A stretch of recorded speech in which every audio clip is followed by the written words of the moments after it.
Good Tuesday evening, Southeast Texas. Looks like the best chances we've seen all summer long coming up over the next 3 days as upper level low pressure interacts with copious amounts of moisture.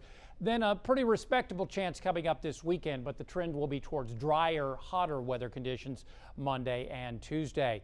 Watching upper level low pressure, you can see a little bit of a spin over towards Arkansas, and that's driving a disturbance on towards the south. A little closer inspection shows as I record this at 5:31 p.m. You can see an outflow boundary diving on off. See that line right there? That could enhance rainfall up in the lakes area tonight. We'll go with a 30% coverage at this point, even though you're getting a break now for the most part. You can just see that disturbance along the Red River back over towards Little Rock, and that is going to be headed southwards to our area over the next few days, keeping rain chances fairly high as that disturbance interacts with copious amounts of moisture currently over our area. In the tropics, some good news in the tropics. Invest 97L has not gotten better organized. It's a few hundred miles to the southwest of the Cabo Verde Islands. As you can see, disorganized shower and thunderstorm activity. The Hurricane Center has given this, has dropped the chances down to a 30% probability over the next 5 days. If it survives its trip across into the southwestern Atlantic, then I don't think it's going to be a Gulf of Mexico system, even if it does survive. We've got high pressure from the Four Corners by Wednesday as it moves into the southwestern Atlantic. High pressure from the Four Corners into West Texas. Trough of low pressure over the east coast would preclude this from moving in, and it would likely be picked up by this trough of low pressure moving off the east coast. So we're good on that one. Tonight, things winding down, but again, we're going to have to be watching off towards the north as that line tries to move on in. Will it survive? We'll see.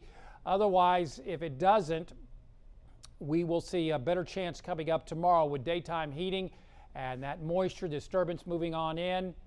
Look at that.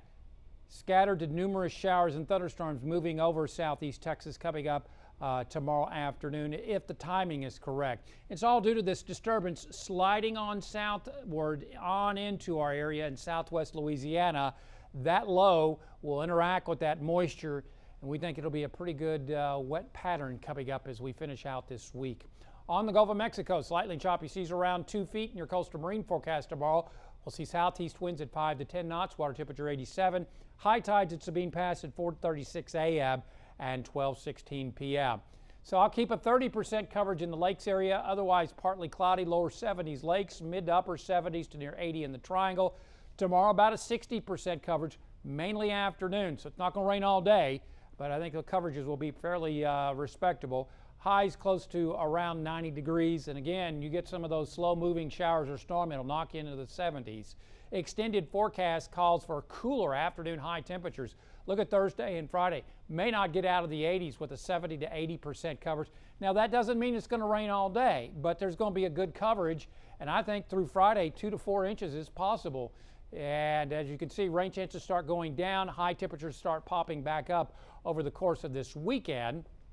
Hotter, drier towards Monday and Tuesday, back into the lower and middle 90s. And then as we head towards the end of next week, we may actually be watching a front drop southwards into our area, enhancing rainfall. Download our app, follow us on Facebook and Twitter, and as always, there's more weather at 12newsnow.com.